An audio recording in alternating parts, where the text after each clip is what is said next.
అయ్యప్ప స్వామి మాల ఎందుకు వేసుకుంటారు? అయ్యప్ప స్వామి బ్రహ్మచారి. ఆయన్ను భక్తితో చేరాలంటే శరీర శుద్ధి, మనస్సు శుద్ధి, ఆత్మ నియంత్రణ అవసరమని నమ్మకం. అందుకే భక్తులు స్వామి మాల వేసుకుంటారు. మాల వేసుకోవడం అంటే ఏంటి? నేను అయ్యప్ప స్వామికి శరణు తీసుకున్నాను, నేను నన్ను నేనే కట్టడి చేసుకుంటాను అని మనసులో ఒక సంకల్పం చేయటం.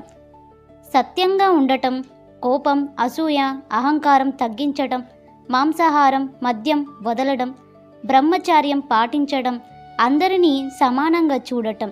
ఇది తపస్సు లాంటిది. ఈ 41 రోజులు మనిషిని లోపల నుంచి మార్చేస్తాయని నమ్మకం. మరి పడిపూజ ఎందుకు చేస్తారు? పడిపూజ అనేది అయ్యప్ప స్వామి యాత్ర మొదలుపెట్టే ముందు చేసే చాలా పవిత్రమైన పూజ. పడి అంటే అయ్యప్ప స్వామికి సంబంధించిన ఇరుముడి లేదా స్వామి ప్రతిష్ఠ చేసిన స్థలం. పడిపూజ ఎందుకు చేస్తారంటే యాత్రకు ముందు స్వామి ఆశీస్సులు పొందడానికి. మాల వేసుకున్న భక్తులందరూ ఒకటిగా ఐక్యతతోటే ఉండాలని, యాత్రలో ఎటువంటి అడ్డంకులు రాకుండా ఉండడం కోసం, మనస్సు శరీరం శుద్ధి అయ్యేందుకు ఈ పడిపూజ అనేది చేస్తారు. పడిపూజలో ముఖ్యమైన భావం ఏంటంటే, స్వామి, ఈ ప్రయాణం నా అహంకారం కోసం కాదు, నీ దర్శనం కోసం మాత్రమే అని. అయ్యప్ప దీక్ష అసలైన అర్థం ఏంటంటే, అయ్యప్ప స్వామి చెప్పిన గొప్ప సందేశం స్వామియే శరణమయ్యప్ప అంటే నేనే నన్న అహంకారం వదిలేయటం. మరి ఇరుముడి ఎందుకు కట్టుకుంటారు? ఇరుముడి అంటే 2 మూటలు. ముందరి మూట అంటే పుణ్యమూట. ఇందులో కొబ్బరికాయ, నెయ్యి, విభూది, అక్షంతలు, స్వామి ప్రసాదాలు. ఇది అయ్యప్ప స్వామికి సమర్పించడానికి. ఈ మూటను 21 రోజులు లేదా 41 రోజుల తపస్సు చేసేవాడే మోసే అర్హత కలవాడు అని నమ్మకం. వెనుకరి మూట అంటే భౌతిక మూట.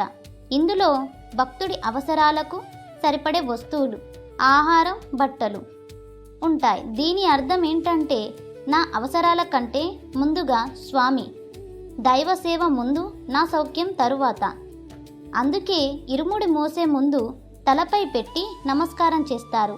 ఇది గర్వం కాదు, భారం. ఆ భారం మన అహంకారాన్ని తగ్గిస్తుంది అని. స్వామియే శరణమయ్యప్ప అసలైన అర్థం ఏంటంటే, ఇది కేవలం నినాదం కాదు, ఒక జీవన తత్వం. స్వామి అంటే నా బలం కాదు, నా జ్ఞానం కాదు, నా ధనం కాదు, నీవే నా ఆశ్రయం. లోతైన భావం ఏంటంటే, నేను శరణు తీసుకున్నాను అంటే అహంకారం వదిలాను, నీవే దారి చూపించాలి అంటే నమ్మకం, నన్ను నేను నీ చేతుల్లో పెట్టాను అంటే సంపూర్ణ సమర్పణ అని అర్థం. అందుకే అయ్యప్ప యాత్రలో కులం లేదు, మతం లేదు, ధనవంతుడు పేదవాడు అనే తేడా లేదు. అందరూ ఒక్క మాటే అంటారు, స్వామియే శరణమయ్యప్ప అంటే మనందరికీ ఒకే స్వామి, మనందరికీ ఒకే శరణు అని. సో మీకు ఈ కథ కనుక ఇంట్రెస్టింగ్ అనిపిస్తే మరిన్ని కొత్త కథల కోసం మా ఛానల్ని సబ్స్క్రైబ్ చేసుకోండి. వీడియో ఎలా ఉందనేది కామెంట్ బాక్స్లో కామెంట్ చేసి వీడియోకి ఒక చిన్న లైక్ చేసుకోండి. Thanks for watching this video.